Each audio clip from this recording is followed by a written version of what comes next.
आजपासून नागपुरात विधिमंडळाचं हिवाळी अधिवेशन, तपोवनातील वृक्षतोड, शेतकरी कर्जमाफी आणि पार्थ पवार जमीन प्रकरणासह अनेक मुद्दे या अधिवेशनात गाजण्याची शक्यता.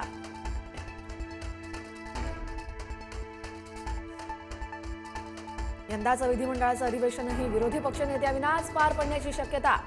पापं बाहेर येऊ नयेत म्हणून विरोधी पक्षनेता निवडत नाहीत, ठाकरेंच्या शिवसेनेचे नेते भास्कर जाधव यांचा आरोप.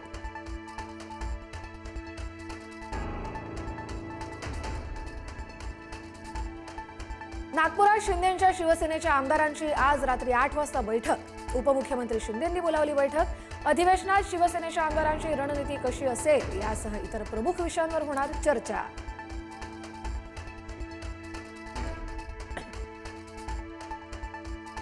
अधिवेशनाचं कामकाज संपल्यानंतर आज पुन्हा मवियाची बैठक. काँग्रेस कार्यालयात महाविकास आघाडीच्या नेत्यांची बैठक. अधिवेशनाची पुढची रणनीती ठरवण्यासंदर्भात महत्त्वाची बैठक.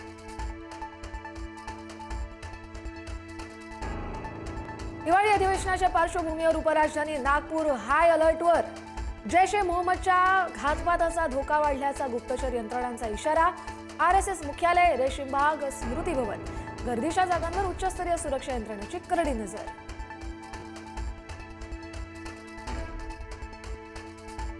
अंजली दमानी यांकडून सूरज चव्हाणांविरोधात मानहानीचा दावा. चव्हाणांनी पत्रकार परिषदेतून अनेक चुकीची वक्तव्य केल्याचा दमानी यांचा आरोप. आज सुनावणी पार पडणार.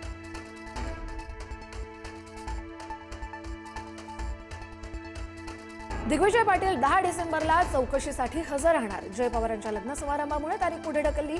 पुणे पोलिसांनी 8 डिसेंबरला हजर राहण्याचे दिले होते आदेश.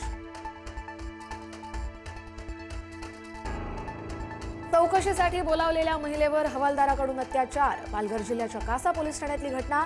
शरद बोगाडे या हवालदाराकडून महिलेवर अत्याचार.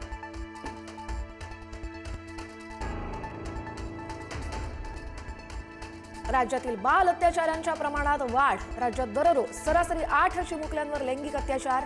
3 वर्षात बालकांवरील गुन्ह्यात 21% अधिक वाढ.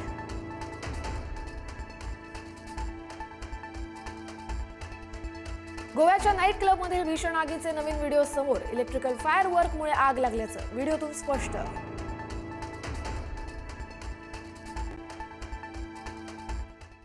राष्ट्रवादी महिला प्रदेश उपाध्यक्षा गीताताई हिंगे यांचं अपघाती निधन.